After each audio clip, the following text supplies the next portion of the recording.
నాలో పండగంటే ఏమిటంటే నిన్ను చూస్తూ ఉండడం.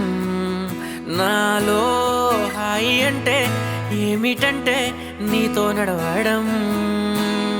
ఓ చెలి కోపంగా చూడకే చూడకే, ఓ చెలి దూరంగా వెళ్ళకే. నా హృదయమే తట్టుకోలేదే తట్టుకోలేదే, పట్టనట్టు పక్కనట్టకే నా ప్రేమని.